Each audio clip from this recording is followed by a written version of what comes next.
What's your most memorable Dr. J move or story? Probably the camp that he did in Lansing, where he started all the way down at the other end of the court, and he had all the kids stand up and clap.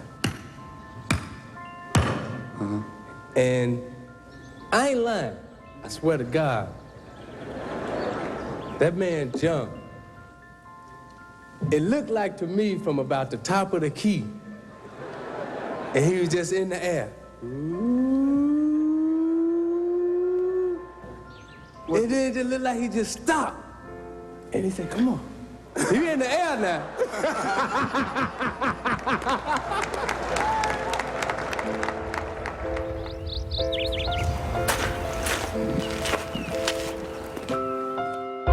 There was a time when history was chronicled by word of mouth, and the stories that were passed down from one generation to the next were called legends. Through the ages, they grew and grew. Today, legend is an overused word.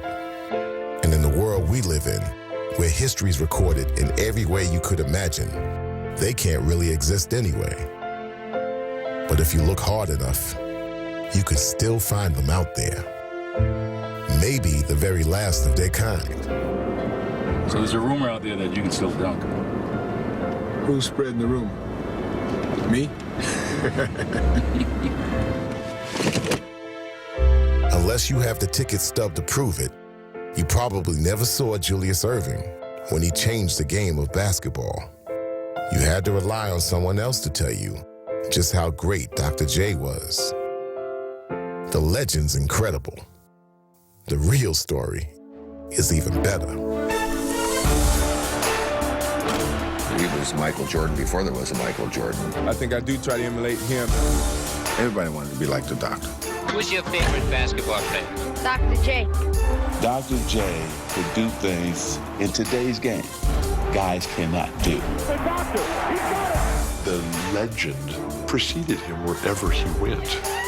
Doctor's bad. You heard it? Greatest play I've seen in a long time. But chances were you couldn't see it. I can't show you how he did it, but believe me, he did it. Julius jumped over his head. We always looked at Dr. J as like an alien. He was the coming of a new age. Julius truly was a legend. But the entertainment, my friend, is in the style.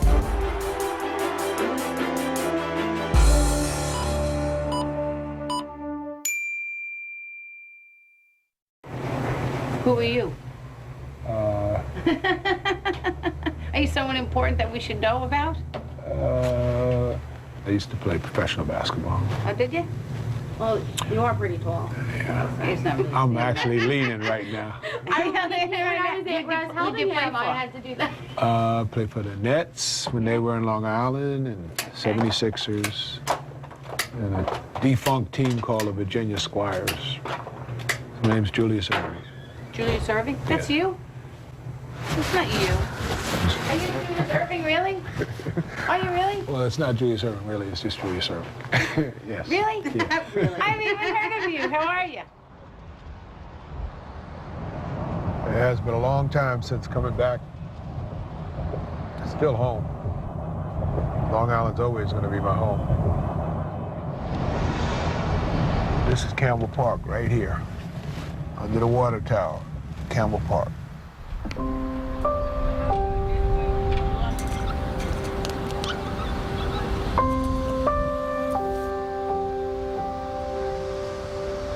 I mean, it's birthplace of basketball for Julius Erving. I had a window in my bedroom that would look across at the park, and I could look out here and see all the kids playing, especially on the weekends. Building's gone, but the essence of it is still there in my mind. Julius Winfield Erving II was born on February 22, 1950, on Long Island, the middle child of Callie and Julius Sr. His parents divorced when Julius was 3, and 6 years later, his father was killed in a car crash. Callie and her 3 kids lived in a housing project, and Julius's biggest job was looking out for his younger brother, Marvin. Marvin was smart, very book smart, but, you know, he was the one who always got sick. He had asthma, and he would always break out with rashes. That made me more protective, you know, subbing in for the father's role and, you know, being more than a big brother. He was a little bookworm, but he was cool. He was, he looked up to Julius. He was a great little brother to have. I have great memories of him riding on the handlebars of my bike because we were very adventurous. We would take a drop line and fish in the lake and fish for sunfish and bring them home, and Mom would cook them up. But there was no doubting the brothers' favorite place to play, right outside their door. Campbell Park was a special place for me.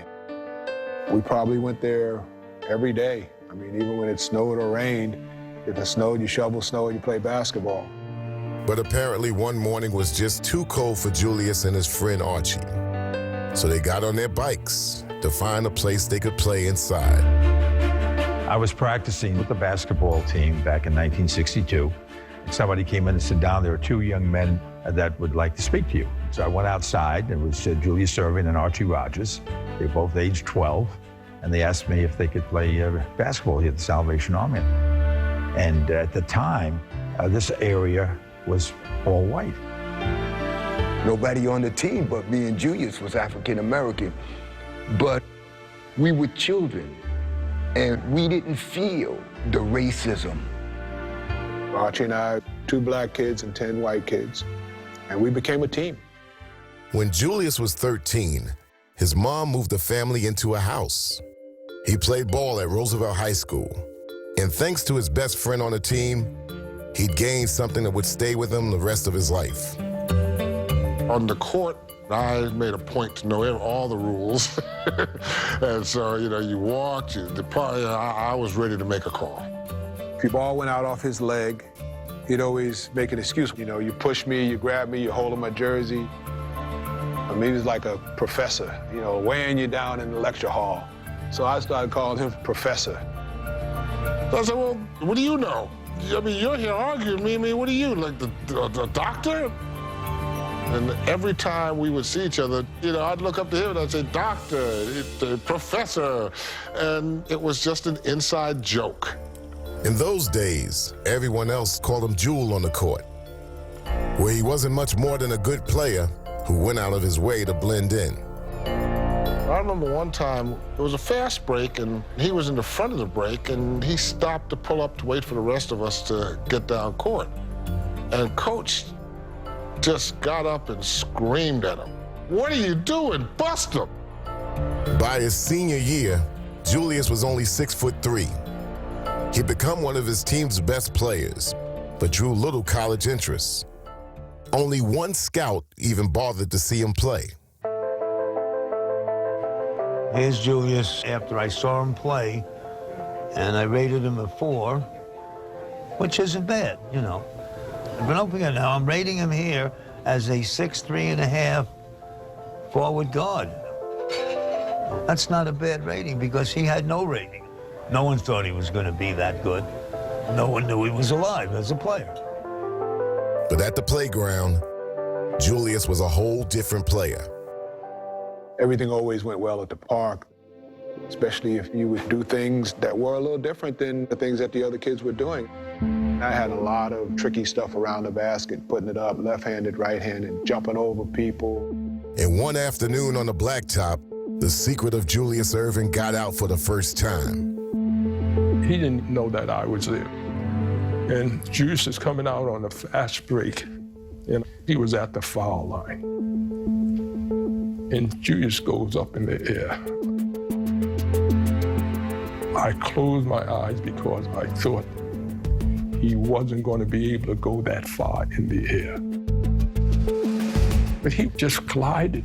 And then he dunked on him. That was beyond my imagination. And he acted like it was no big deal. Coach Wilson had seen enough.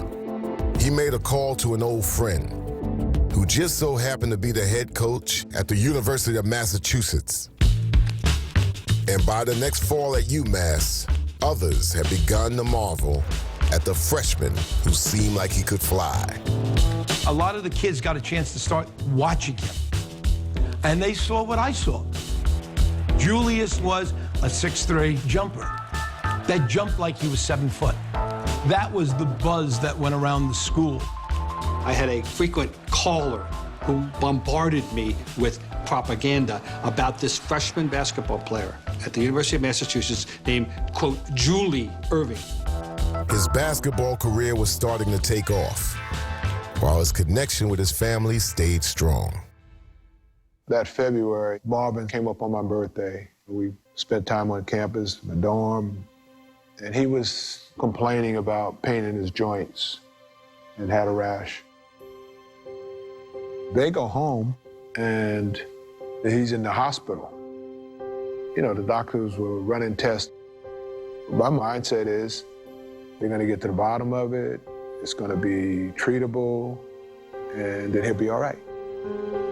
The doctors diagnosed Marvin with lupus, and over the next 3 months, his condition deteriorated. My mom calls me, and she says, you need to come back home. He said, I just got a call from Mom, and Marvin's not doing good, and they don't know if he's going to make it through the night. You know, I got to go home. And I said, hey, man, let's go. I'll drive. He was just quiet. He just was thinking about his brother. The trip was generally a 3+ hour trip, and we did it in under 2. We flew. And he, literally jumped out the car and was running up the stairs. His mother was in the room, and, I heard his mother scream and just cry out. He said, I'm really tired. And, they need to come and get me. And he's talking about the angels.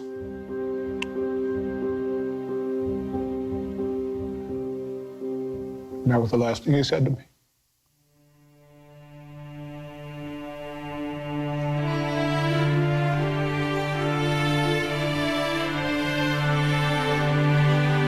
I mean, I go back and,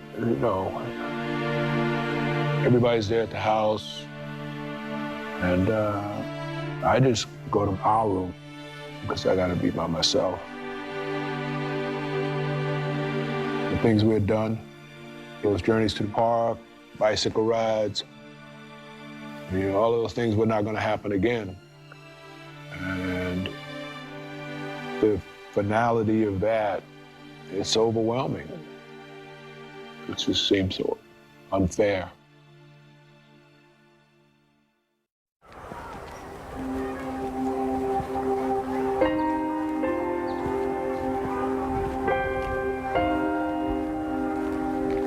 Sometimes when I dream about living in the attic with my brother. So this place has come back to me many, many times, and now I'm back in it.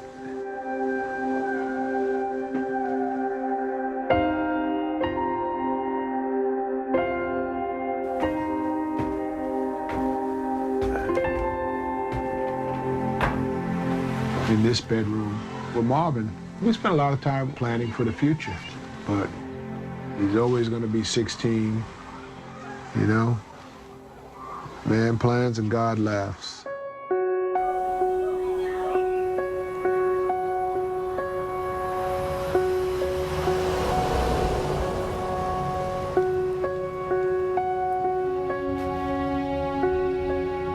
When I went back to school after his funeral, all I could do is take his spirit with me. So when I line up against an opponent who was only thinking of being one, now I got 2 spirits in there. I got mine, I got my brother's. I have a slight advantage. By his junior year, Julius had grown to 6'6" and averaged 27 points and 20 rebounds a game. But the rules restricted his play because at the time, the NCAA still prohibited dunking. He had to save that for the playgrounds. And after the school year was up, he began heading to the most famous playground of them all. Since the 50s, Rucker Park in Harlem had hosted summer tournaments that brought names as big as Wilt Chamberlain and Connie Hawkins to the blacktop to play a version of the game where style was essential to the substance. The first game you got in on this court here and played like a bum, you was a bum. So when Julius Erving came to Rucker, he would either be known in the basketball world as a great player, or he would have probably figured out a way to deal with his books and keep his grades high. We played him the first game, and they kept saying, you wait till Julius gets here. You wait till Julius. And I'm like, who's Julius? I'm in the NBA. What I care about Julius? Tom Hoover had never heard of him, but soon enough, the kid named Julius was doing things that no one at the Rucker would ever forget. At the baseline, he dunks. So the guy takes the ball out to throw it the length of the court for a fast break. He jumps up in the air and catches the ball and throws it down. Charlie Scott shot a long shot, and Julius came, took it out of the air, and dunked it. I took it right there. I said, I don't need to see anything else. This was it. People here in Harlem, they really know good basketball. And, you know, if you do something real nice, you know, they show their appreciation. He came down one time. I had the angle on him. He dunked the ball so bad, the ball hit me in the top of the head. My teeth fell out on the ground. The crowd roared. I had scrambled to grab him off the ground and put him back in my mouth. That helped build his reputation. There was just one thing left for Julius to earn at the Rucker. They would call him different names, Little Hawk. He went over to the announcer and said, I'm not the Little Hawk. That's Connie Hawkins. So then they called him the Claw. Oh, man, the Claw's got the ball going. I was like, I'm thinking, I wonder who he's talking about. He's calling me the Claw. I didn't want to be the Claw. They would call him all sorts of names. Oh, what a rebound by Black Moses. Black Moses, what are you talking about? He said, if you want to call me anything, call me the doctor. So you know, they said, well, the doctor is operating tonight. All of a sudden, Dr. J, Dr. J, Dr. J. Who's your favorite basketball player? Dr. J. Why? All his moves he do, that's why. Behind me, up on the roof, is a school. They were all on the roof. He drew the greatest crowd in the history of the Rucker Pro League. You had people up in the trees, sitting on branches. Everywhere you looked around, there were people. It wasn't even standing room only. People could not see enough of the game. We had people on the bridges. This is where the legend of Dr. J started. It was 1971. For years now, the playground style of basketball had been growing, though you wouldn't have known it from watching an NBA game. Bradley jumps from 20 and hits. But the upstart ABA, founded in 1967, was a whole different story. We played that street kind of ball, you know, where we pushing it up. Guys get up in the air, they like, oh, let me change it, put it around here. Let me do some of this. Yeah, bam. We were entertaining. You know, we come down, dunk on you, you know, come down, make a tricky move. We're playing in a league that endorses discovery. And there, my friends, is the very dramatic brand of basketball which can be enjoyed only in the ABA. We always felt the NBA was that old slow-down ball. They come up, run plays. I mean, you know, come on, man. Who wants to see that? It was like the NBA was ashamed of dunking, and the ABA embraced it. There wasn't anything like this, and if you loved basketball, you had to love this. Artis, the big question here is, why did you choose the ABA over NBA? Well, I like the colors of the basketball. You like that better? Yeah. It wasn't just the red, white, and blue ball that was unconventional. The ABA had the three-point shot, ball girls, and it seemed like any gimmick that would draw more fans into the stands.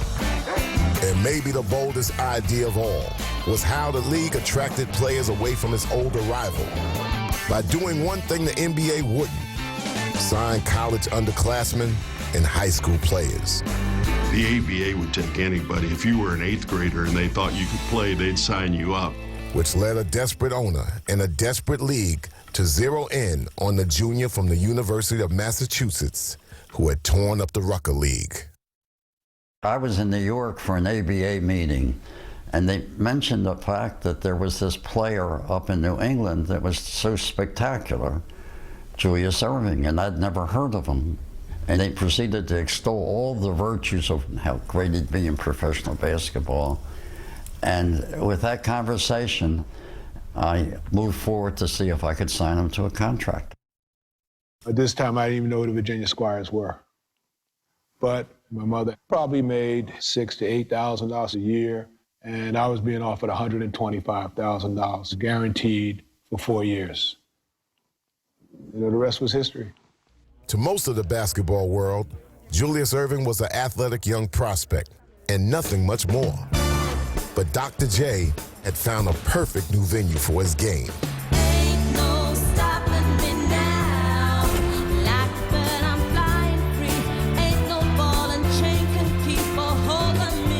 He was just shackled. And the minute he got to the ABA, he just, wow! Dr. J! Super effort. I developed my own style of play, which is a playground style. It's real loose, a real freelance style. There's the man, Julius Erving.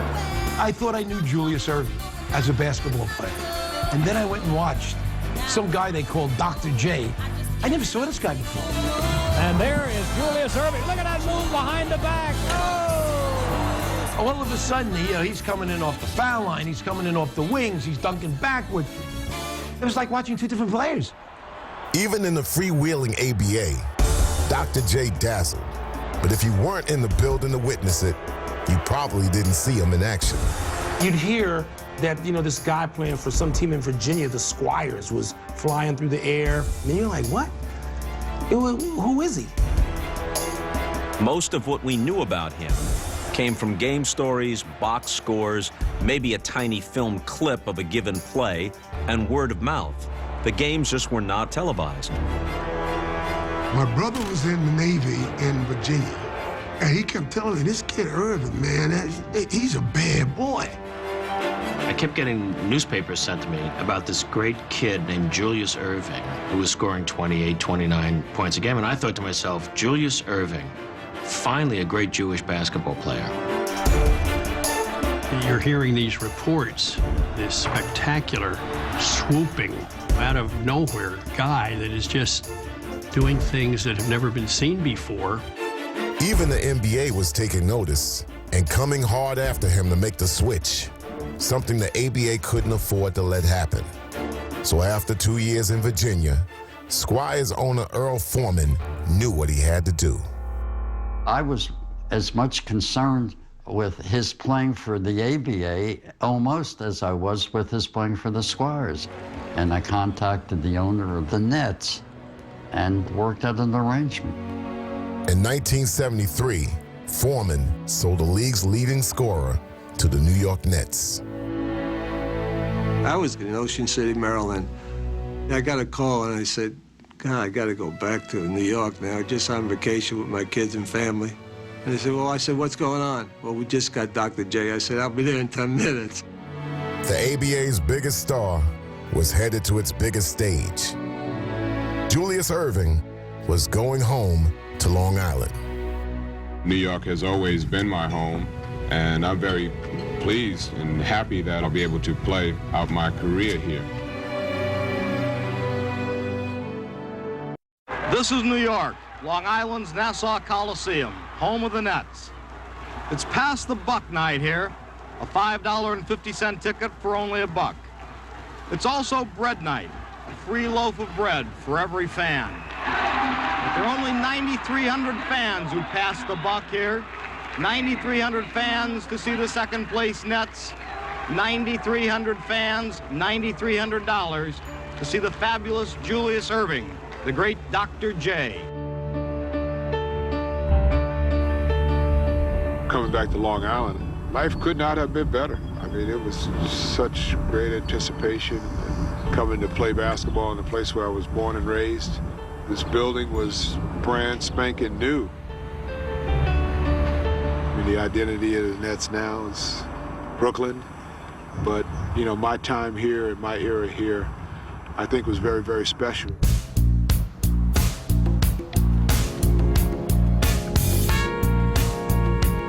The Doctor debuted in New York in October 1973, instantly transforming his hometown team into a contender, and doing it with a style that could be defined in just one word.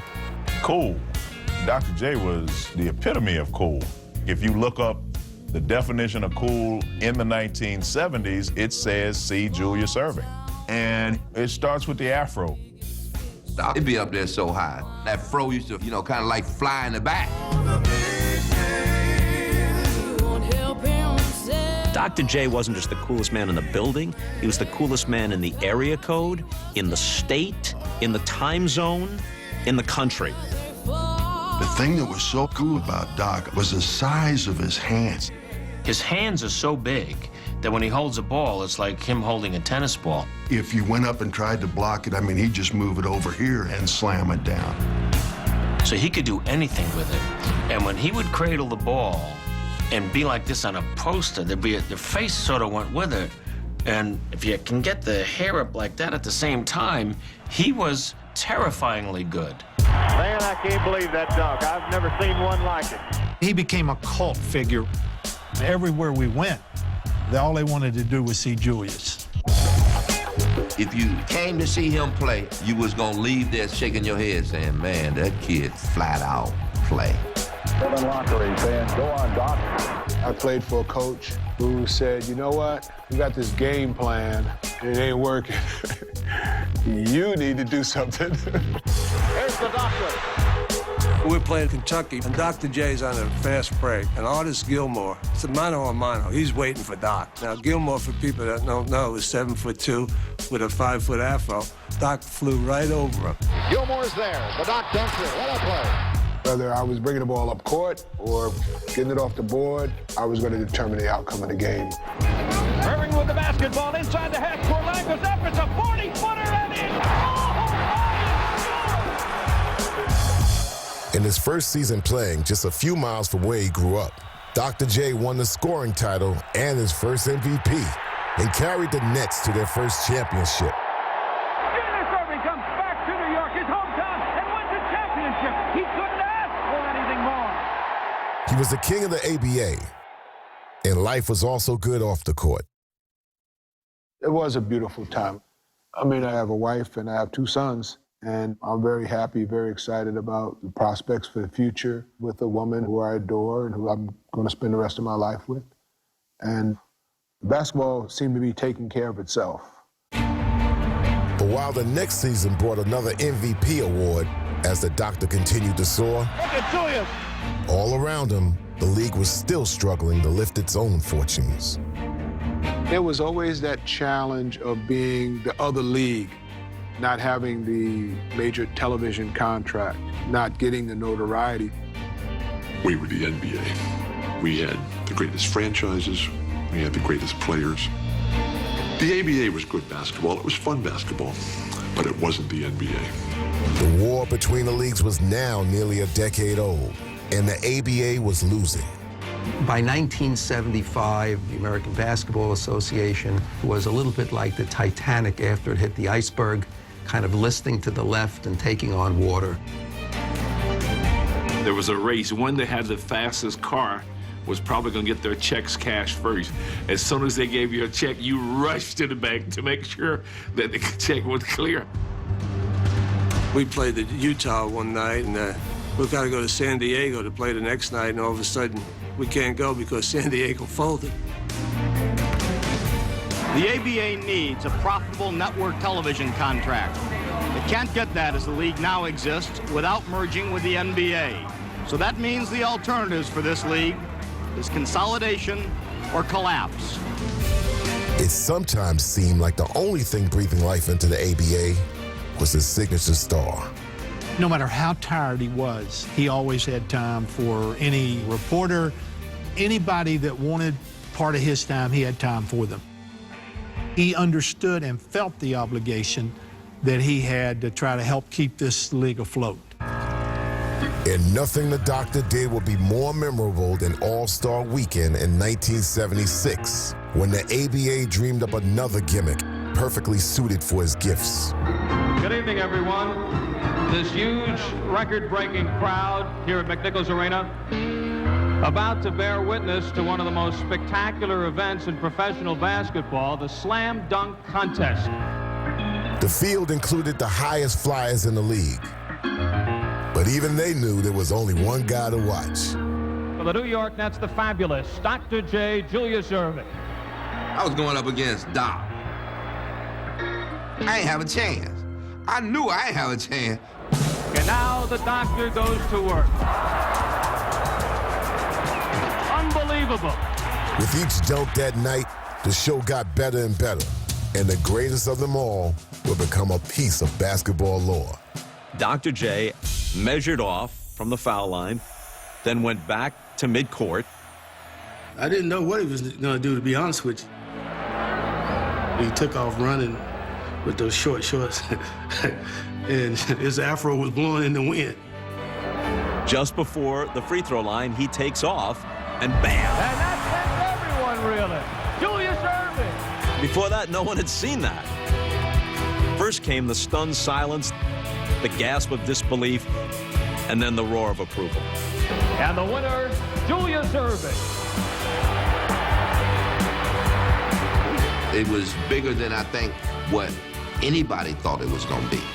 You know, because 2013, we still talking about it. So now how special was that? By that 1976 season, the ABA was on its last legs, eventually shrinking down to 7 teams. Erving. Unbelievable. But Dr. J was still flying high, capturing his 3rd scoring title, his 3rd MVP, and leading the Nets back to the finals, where they faced the talented Denver Nuggets. We had 4 great players. We had Dan Issel, Bobby Jones, Ralph Simpson, Marvin Webster, myself. But they had Dr. J. He gets it over to the doctor. Tie ball game. Here's a shot, Julius. He scores! He scores at the buzzer, and the Nets win. Julius Erving finishes up with 45 points and a shocked, stunned crowd. Dr. J was amazing. Bobby Jones was the greatest defensive player ever to play the game, and Dr. J had his way.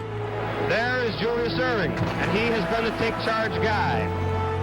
We knew where the ball had to go, but no one had a problem with it. He just played tremendous. Look at Julius. Oh, my goodness. He averaged almost 40 points a game, 15 rebounds, a lot of assists. He was really the difference in that series. It's over. It's over. And the crowd storms onto the court. Pandemonium as the New York Nets win 112-106. Everybody's hugging, and he poured champagne all over my head. Oh, it was just a tremendous celebration. It's as sweet as it ever was, I tell you. Now, hopefully, we've started something that we can keep on and win some more championships in the years to come. And we're going to enjoy this one right now. Have a little champagne. Good party. Then it was done. And then it was done.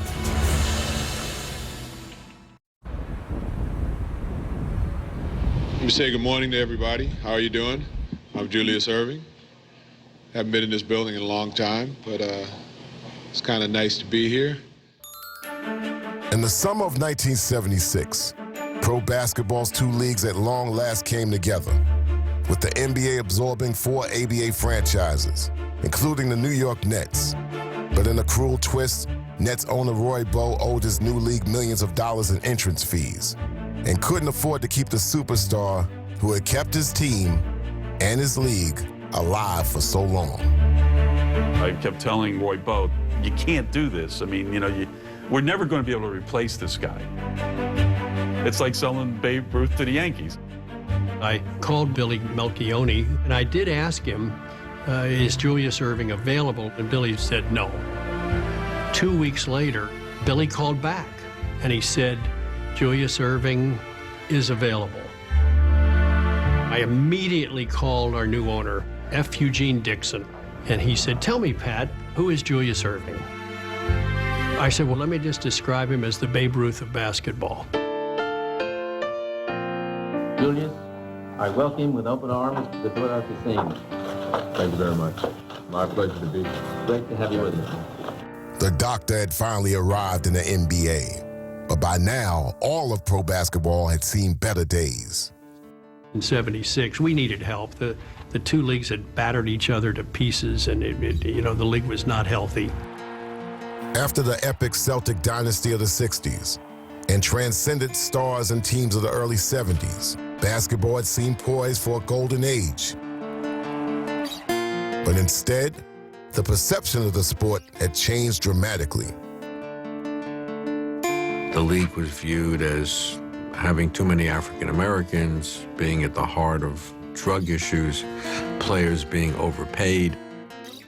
In the 70s, people were afraid of all these things. White folks didn't know what to make of it. And sponsors didn't know what to make of it. Do I want to be associating my brand with this? And now there was an influx of new players from the league that glorified the playground.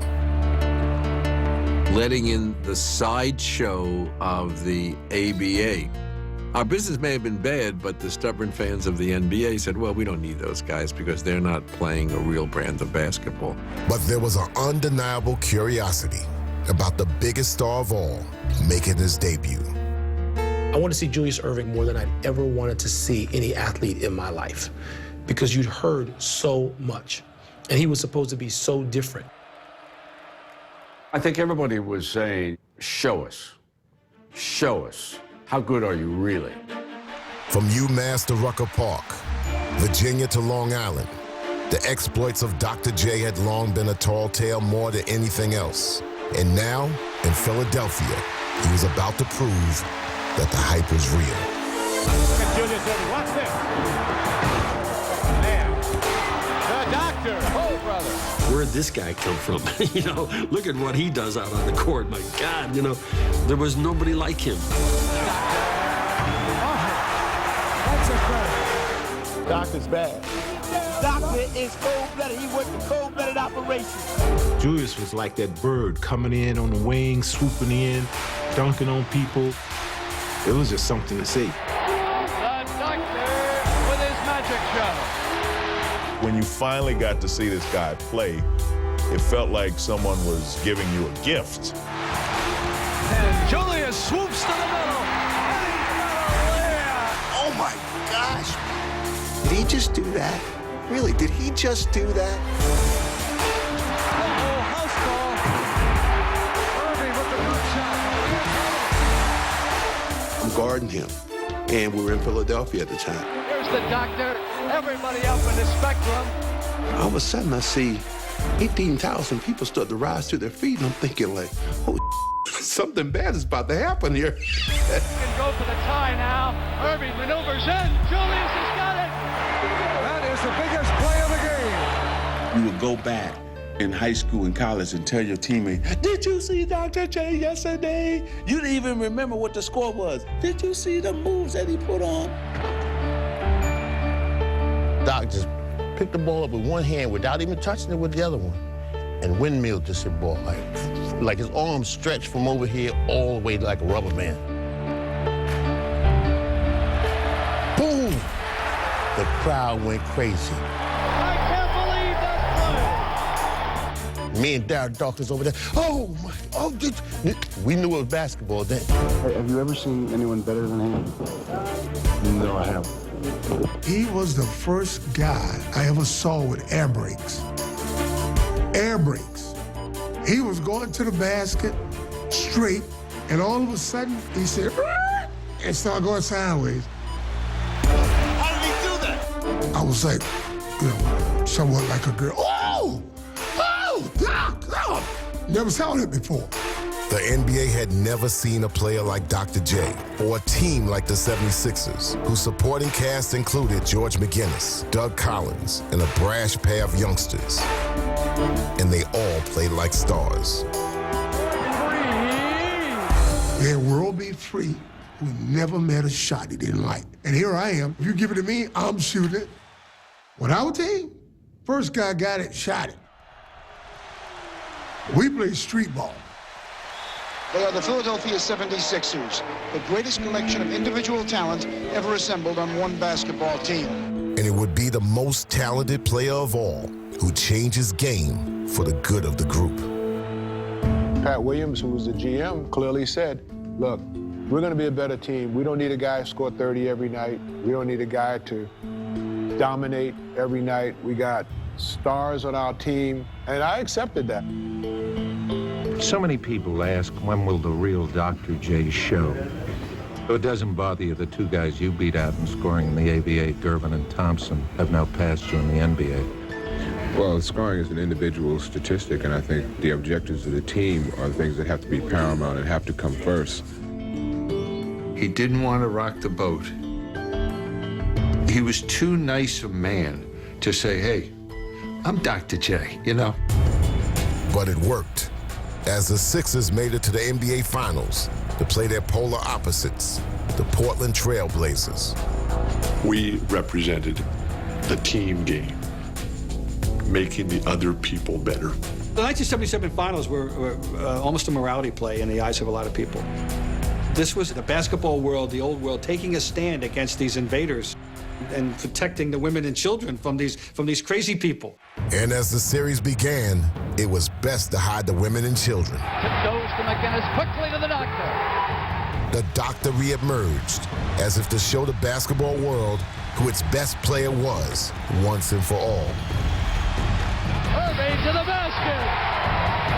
The doctor came through. Portland's team concept looked to be no match for Irving's individual brilliance as the Doc powered the Sixers to a 2-0 series lead. Irving, does he have time? He's airborne. But late in game 2, everything would change. Bill Dawkins and Maurice Lucas. It's Dawkins and Lucas. Dawkins and Lucas. Jack Ramsey pushing Dawkins. And now they pull Lucas back. Ramsey is out there. There was a division created by that fight, and Portland used it as a rallying cry. Portland pulled together, and we pulled apart. Davis cuts, takes a beautiful pass. Portland knew how to wait for the guy to come off, pass the ball. Another great pass by Walton. Wherein we were, hey man, get over there and get the ball. Well, what's wrong with you? I ain't passing to you no more. It was a big difference. The Blazers stormed back to take the next 3 games of the series.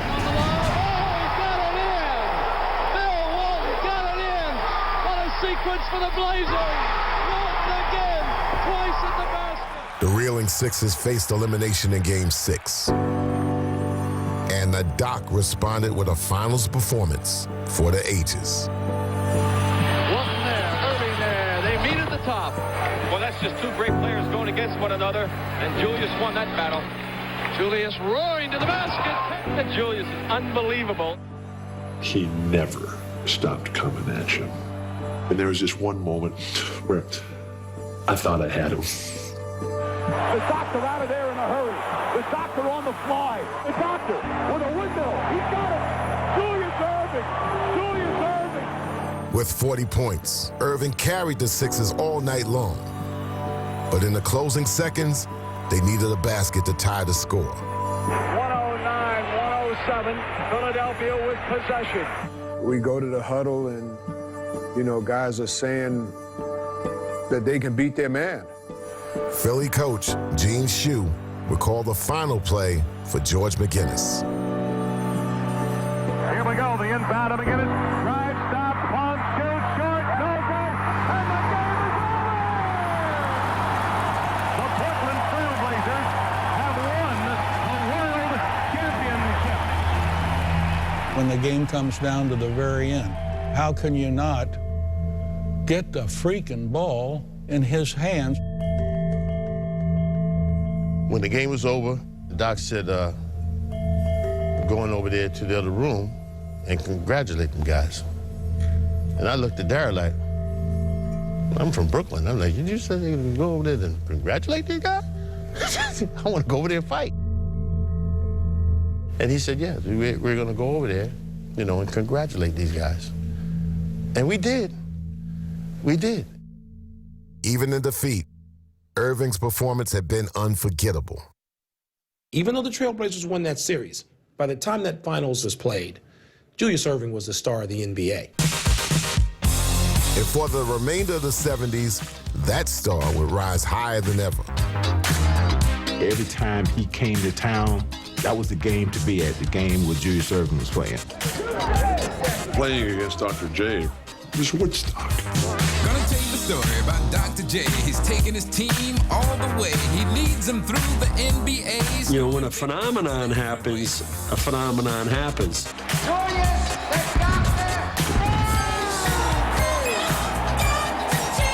Because he can do it in the Slam. It seemed like every Sunday you were on national TV playing somebody because people wanted to see the doctor. All right, now we have Julius Erving with his doctor been playing. He was carrying the weight of the league on his shoulder. He realized he was an ambassador for the league. He was the ultimate ambassador for the league. The NBA supports Special Olympics. Why don't you?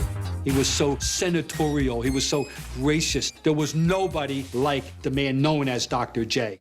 Even as great as he is now, he's going to be greater. Julius? Thank you very much, John. Appreciate that. It was always like Julius was so cool. The language was like, indubitably. These rings are significant because they represent important associations.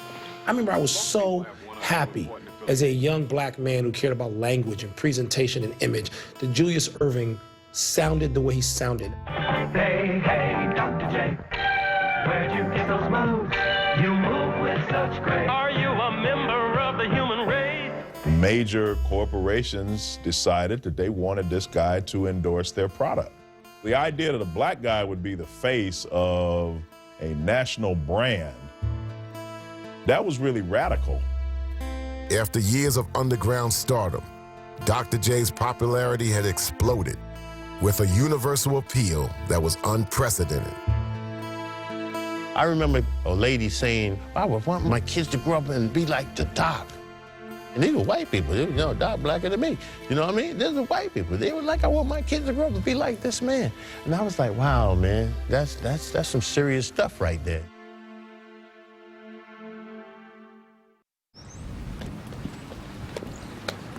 As the 1980s dawned, the journey that had begun in the Long Island housing project had taken Julius Erving to a Philadelphia mansion. Hi, Daddy. How you doing, guys? Hey, Dad. He and his wife Turquoise now had 4 children as they welcomed daughter Jasmine and son Corey to the family. Dunk. Corey. Boom. Yay! Yeah! We're having a lot of discussion in our house about, the Kennedys who we admired. And from an African-American perspective, I mean, we wanted to be that type of family. And we were on what I thought was a pretty good course. Julius was every player's role model. So when the biggest college star in the country wanted some advice about leaving school early, there was only one person he wanted to talk to. I got him on the phone. I said, I'm trying to turn pro, thinking about it. What's the pros and cons? And he said, look, come on out to Philly and you can stay with me for the weekend. And I'm like, what? So I couldn't wait to get off the phone, telling all my friends, I'm going to Philly. I'm going to stay at Dr. J's house. Back on the court, Dr. J was now the captain of a Sixers team that had been rebuilt around him. And while he no longer had his fro, he still had plenty of game. Erving is absolutely magnificent. In 1980, the Sixers returned to the finals to face the Los Angeles Lakers and the Doctor's former house guest. Here's Julius. The Doctor was in peak form as the Sixers fought to split the series' first 4 games, and he was never more breathtaking than on a play late in Game 4. Man, he did a move, which is the all-time greatest move I've seen. Magic and I were sitting there, and we were sitting right on the baseline. And when Dr. J left his feet, he didn't know what he was going to do. When we cut him off baseline, he started walking in there. Got the ball in one hand. And we said, wait a minute, He's got to come down. There's no way he can stay in the air that long. At 84, Sixers, and they get inside. And unbelievable. Julius Erving's fantastic move by the doctor. Julius in the air, palming of the right hand, floating, reaching, and spinning it in. Cooper and I said, should we ask him to do it again? We've never seen anything like that before. It was crazy. I didn't realize how long I had been in the air, but I knew I didn't have any legs left and I didn't have any hang time left, so I fell on the floor. Just another move.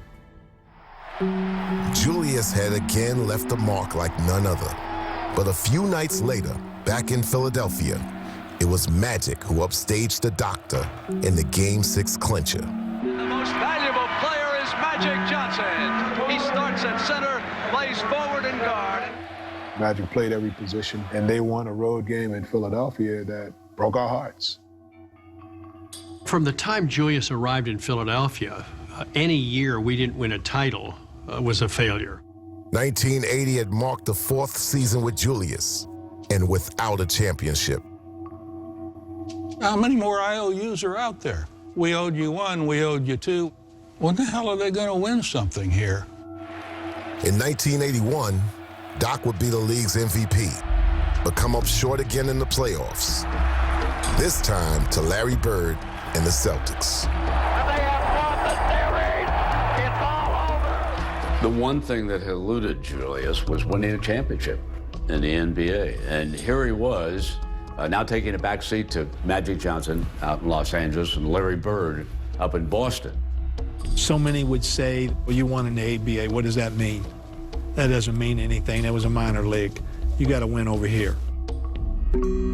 At the end of the day, if you win a championship as an NBA player, it's on your chest forever. If you don't, you're always viewed as not quite a champion. In 1982, the Sixers would follow Julius back to the finals again. And again, they'd lose to the Lakers. The Lakers are the world champions. There's only so many times you can get near the top of the mountain and then not get over. Because if you're the man, you have got to be the man and overcome everything. There was great doubt that Julius would ever get it done. A lot of folks around the league began to say, great star, not going to win a championship. I had a sense that the window was closing and there's nobody to blame. You look in the mirror first, you say, what could I have done differently? But there was another viewpoint on Dr. J's inability to win it all. That it didn't all fall on his shoulders. It's not how good you are, it's how good your team is. And Dr. J's team just wasn't good enough. One of the things that we learned and that Boston obviously learned is that every single year you got to compliment your stars by getting other players. I mean, you can't just have one guy. He needed a little bit of help. They needed to get somebody with Julius. And they got the right man at the right time, a fella by the name of Moses Malone. Like Julius, Moses had started in the ABA. And now, the dominant inside force would be Doc's partner and another chase for a title. In thinking about Moses, that's a dimension that I've never played with in a 12-year career. And here comes Philly. Moses Malone drops it off to Doc, who sends it up and in. They just complemented each other's talents so well. Julius, a dump off to Moses Malone, who bullies his way to the hole.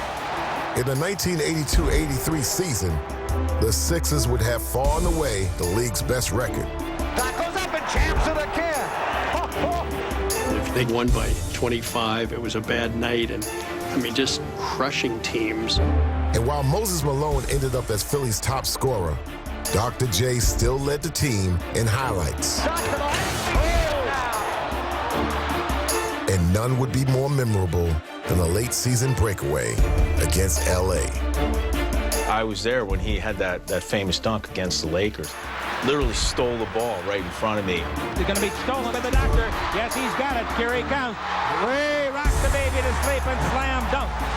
And the doctor made a sensational play. I can't explain it. I mean, it was just like this intense release of emotion. It was incredible. It was one of those moments as a kid that's just tattooed in my memory. And the doctor made a sensational play. Rocked the baby and put it to sleep. When Dr. J broke down the sideline, I was like, okay, this is my chance to make a great play against a great player. But that didn't happen, so I just said, you know, let me duck my head and get out of the way. Cooper just ducked. The greatest dunk of all time. And you know what? If you're going to get dunked on by anyone, why not let it be the best in the game? The Sixers and Lakers would meet again in the NBA Finals. And Philly, for a change, was not only the favorite, but also the sentimental choice. We had everybody against us. The world was against us. I've never seen the country want to cheer for one guy because what he had meant to the league and what he had done for the game of basketball. There was barely ever any doubt as Doc and the Sixers swept Los Angeles. The Philadelphia 76ers finally the champion. It was such a relief. Like a brick that was sitting over your head waiting to hit you, and suddenly went the other way, and now it wasn't there anymore. Let's all have a special nod to Dr. J. Julius Erving. This has to be a great, great night for him.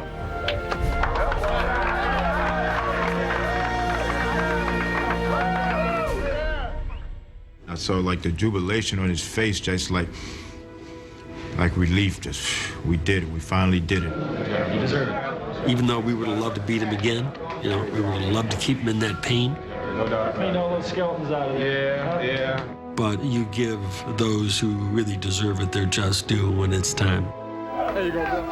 I just remember I hugged him as tight as I've ever hugged anyone in my life. I was so happy for him.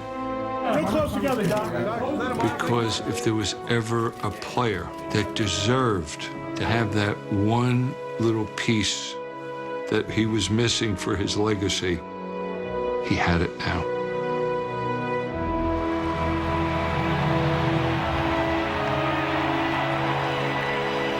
At long last, Julius Erving was an NBA champion. It wasn't quite that easy. Because I've been trying to get here for 7 years. Julius was no longer the kid with the crazy hair who changed the game. He was 33 now, old for a basketball player, even though on most nights you'd never know it. But a new era had begun in the NBA, and he'd never get a chance at another title. And as the years continued to roll by, the final question in the career of Julius Erving was how long would it last? And in the fall of 1986, he let everyone know. Quite simply, I just notified the 76ers that I intended this to be my last year in the NBA. And one of the main reasons why was because I've been constantly asked this for the last 3 years. His timing would give fans and players across the league a chance to express their thanks. We had to admire this man's athletic ability, and above and beyond all of that, the man's class. It was like being around royalty. An elder statesman type class, dignity. It was pretty cool. A most respected and admired adversary whose great skill and competitive play has entertained so many for so long on the Boston parquet. But no tribute was more emotional than the honor he received from his old ABA team. He was the ABA. He revitalized the NBA. Ladies and gentlemen, Dr. J.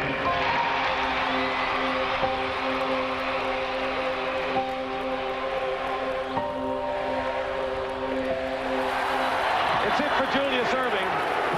Where does he rank? In what kind of company? I don't know. Maybe Jesse Owens, Jackie Robinson, Joe DiMaggio, people like that. Dr. J had left the court, but even without him, you didn't have to look hard to see his likeness. That was for the fans. A highlight was Dr. J-esque. But the real Julius stayed out of the limelight, making special appearances now and then, as the next generation of superstars made sure to pay their respects. Uh-oh, he's measuring off the free throw line. Michael is backing all the way to the middle of the backcourt. Well, the crowd lets you know what they think of it. I didn't know what to do. Then all of a sudden, I found the guy who started it all. Dr. J was sitting over there. He was looking at me, and he pointed, like going back and do the free throw line. The modern game Dr. J had shaped soared to new heights in his retirement and became a global phenomenon. But Julius Erving would return to the headlines in the spring of 2000, and not for a reason he or anyone else could have ever imagined. Nearly a month ago, Dr. J, Julius Erving's youngest son, Corey, was missing. He went out to buy bread for a cookout and did not come back. How do you live with this every day, Julius? It's the parents' worst nightmare. This is day 26 for us. Basketball great Julius Erving is offering a reward for help in locating his 19-year-old son. 5 weeks go by. You're helpless. It was controlling our lives. This was it. This was the only thing that mattered. I just want him to come home or somebody to let us know what happened to him.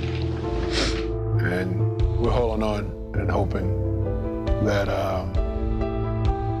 it's going to turn up. Sad news this morning, a tragic discovery in Florida where authorities announced they believe they have recovered the body of basketball legend Julius Erving's missing son. Researchers found Corey Erving's car submerged in a pond near the Erving family home. There's a little deja vu.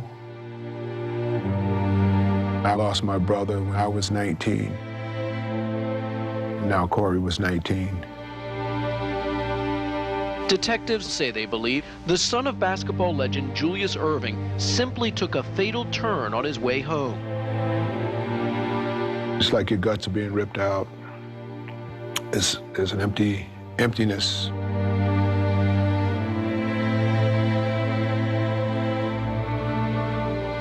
It was the worst thing that ever happened in my life.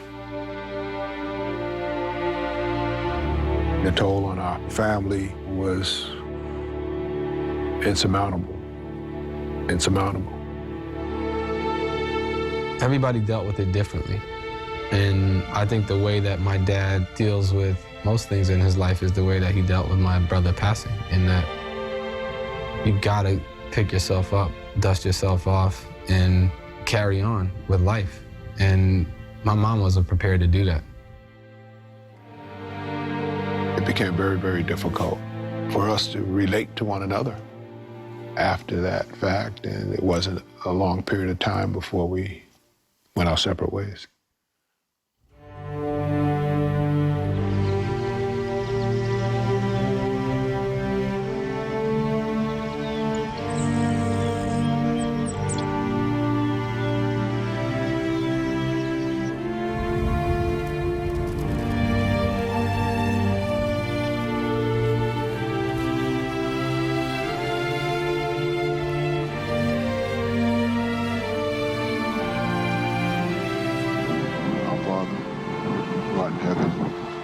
Hallowed be thy name. Thy kingdom come. Thy will be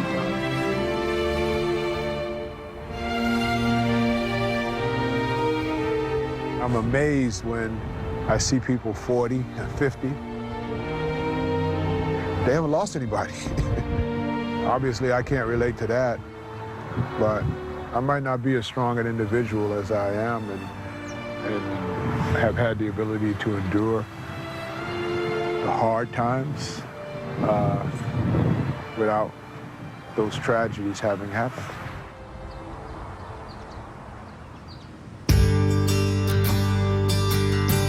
Anybody that would spend time with him would never imagine the loss that he's dealt with. But he has a positive spirit and energy. And as far as it relates to that legacy that is him, I think he's still creating it. I don't think it's done yet.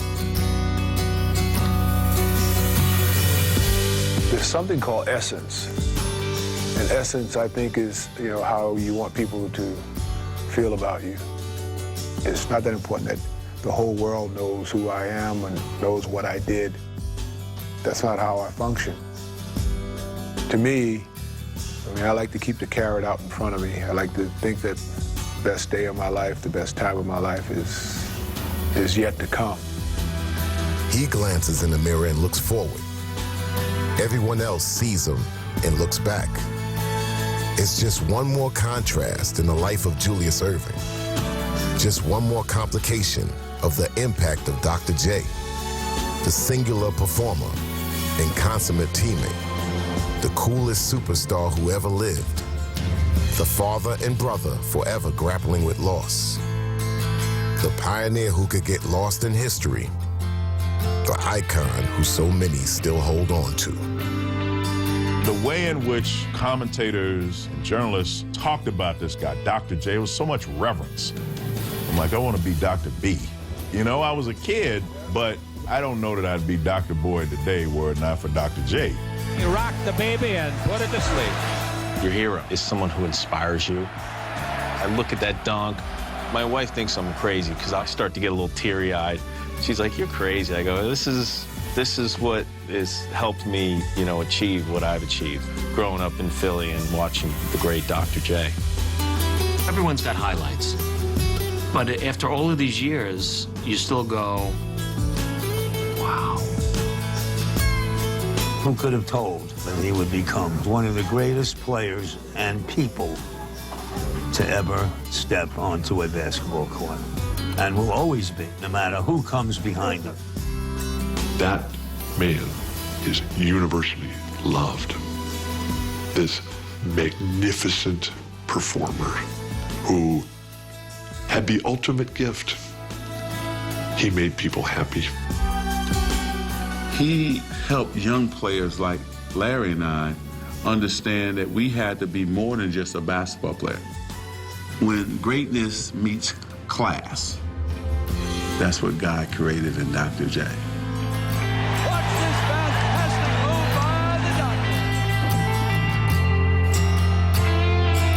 I think he changed the game in ways that a lot of people don't really talk about. The simple fact, if you ever hear Michael Jordan talk, he always say he looked up and aspired to be like Dr. J.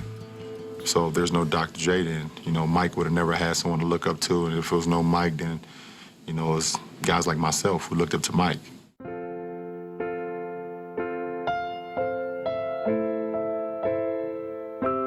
Unfortunately, I didn't get to see much of Dr. J when I was a kid. And really didn't see the true creative player that a lot of people have spoken about. But when he left the game, he left with a lot of class and a lot of dignity and that respect from their peers. And that's something that if I don't even win a world championship or MVP or whatever, that is something I would love to walk away from the game and have. There was a time in basketball, not even that long ago, when you weren't able to see the most exciting player in the world night after night on the court. So news got around by word of mouth, and tales were passed down from one generation to the next. So it's important to keep the greatest story of that era alive. That way, the legend can live forever.